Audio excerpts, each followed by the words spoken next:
Hey, we're here with IBF President Daryl Peoples at the 29th Annual IBF Convention in Honolulu, Hawaii. Daryl, thanks for having Fight News along for this convention. Just give us your thoughts about how the convention is going so far in your mind.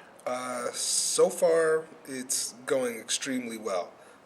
We're having a lot more people participate than I thought we would, given the remote location of Hawaii. But that's not a concern. We have roughly 13 different nations being represented at the convention. We have over 300 delegates joining us, so it's going much better than expected, and I'm really happy with the turnout.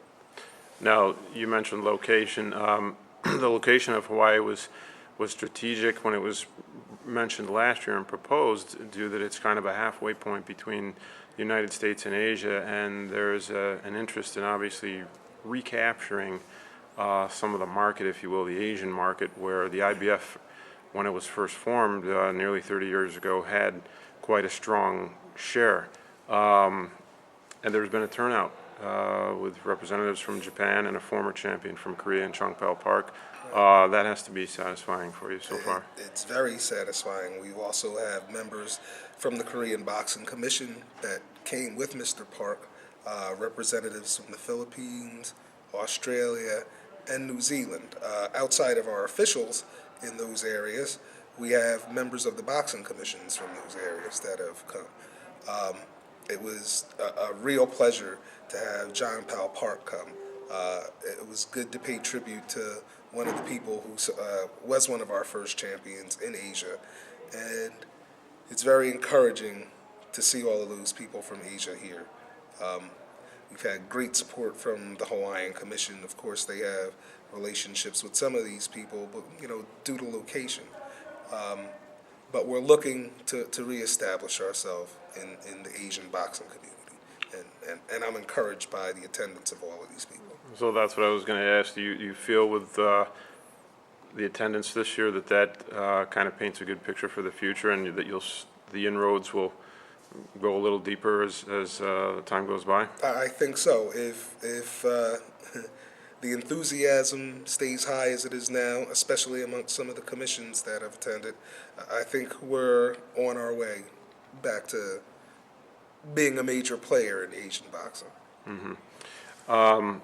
Now, there's the work kind of got started today after some cocktail parties and a fantastic tour yesterday of Pearl Harbor. And the schedule seems to be moving along quite well. Do you feel like there's good progress being made with the agenda and the meetings that are scheduled? Definitely. For the second year in a row, we had a breakout session with promoters and managers and other interested parties, and we did some rule revisions. Prior to last year, it had been quite some time before we revised our rules. As a result of that, there was less revisions that needed to be made this year, but it was very well received. Those promoters that couldn't join us sent us in recommendations, and we had a good discussion on that. We're going to try and refine some of the requests that were made, and we're going to speak to it again Saturday on during our board meeting. We also have a general session on Saturday, which is typically not as well attended, but we're going to, for all of those promoters and managers and interested people that are here, we're going to represent some of these rule changes to them. When we get back home to New Jersey, we're going to incorporate them into our rules and distribute them to everybody via mail and on the IBF website. Okay. And you also have some business that you're going to be attending to shortly after you get back home regarding one of your unified champions, Lamont Peterson. I guess there's a hearing coming up in Las Vegas regarding the licensing and a drug test issue that had come up, forcing the cancellation of his rematch with Amir Khan back in May. Can you talk a little bit about that? Well, I am going to go. I am going to attend the meeting in Las Vegas, primarily because I think this is going to be the most comprehensive presentation of facts. I know as much as you guys report. I haven't had anything official from the Nevada Commission. I haven't had anything official from the DC Commission. I'm just going to find out as much information as I can on this whole drug testing episode. From what I understand, Lamont is going to present his case for a therapeutic use exemption.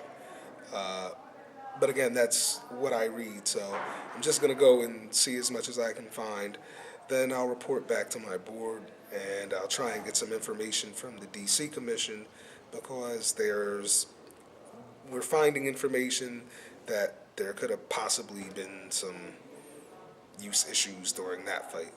So it's been a while, but we're still early in the fact gathering stages of this, and I just want to get as much information from as many people as I can before we render a decision. Now, up to this point, had there been any sort of reaching out from the Peterson camp at all directly to the IBF, pleading their case, or is everyone just, including that team, kind of waiting for this hearing to It pan out? appears that's what they're going to do. I mean, they did notify us that they were going to go present their case to the Nevada Commission, and we're just waiting to see what happens at this point.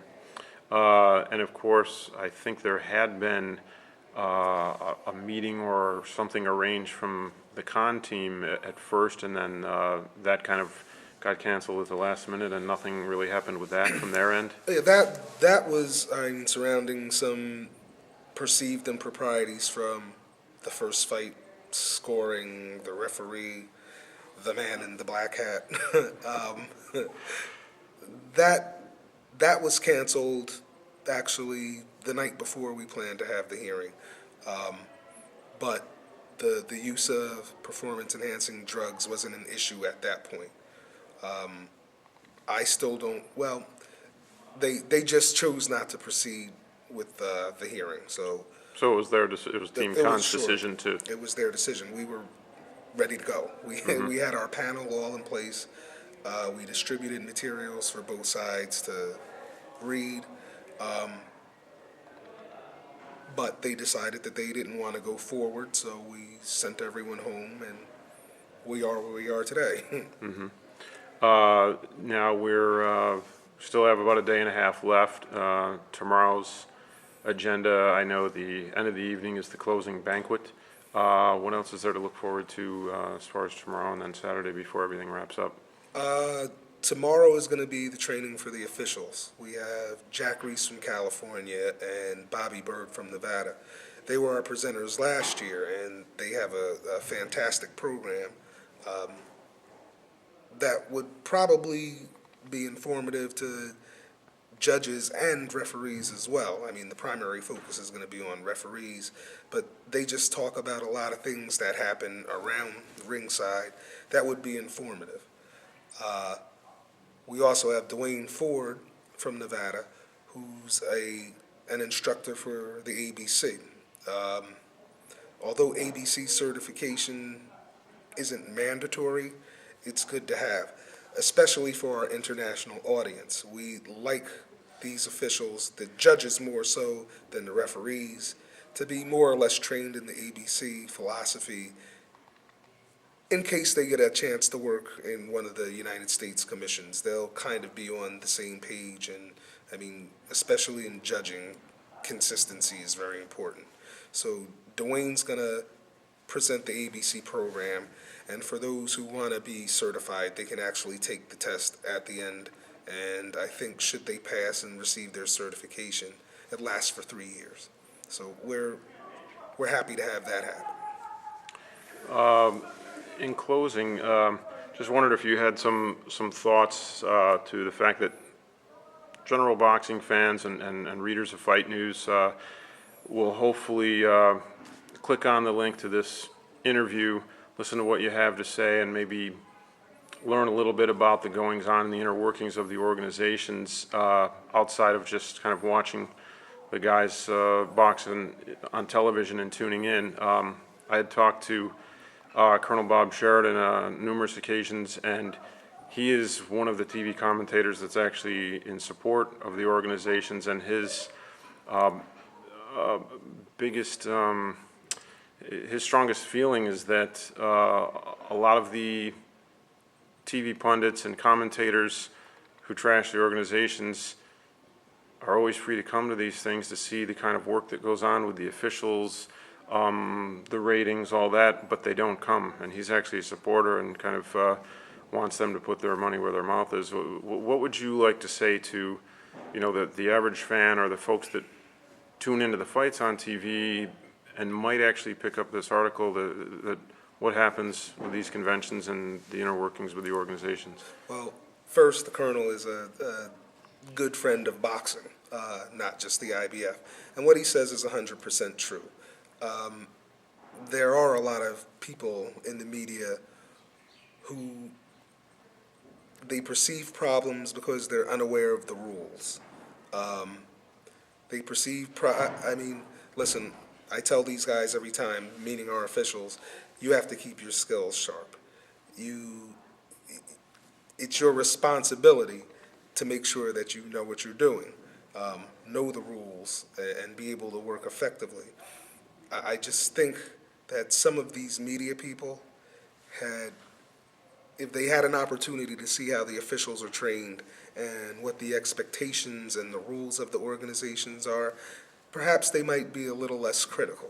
I mean, they're not supposed to be our cheerleaders, but I think that they would give more balanced information if they knew more about all of the organizations, not just the IBF. All right, thank you for your thoughts. Daryl, congratulations on a successful convention, and we look forward to covering everything next year. All right, Robert, thanks for coming back with us. All righty.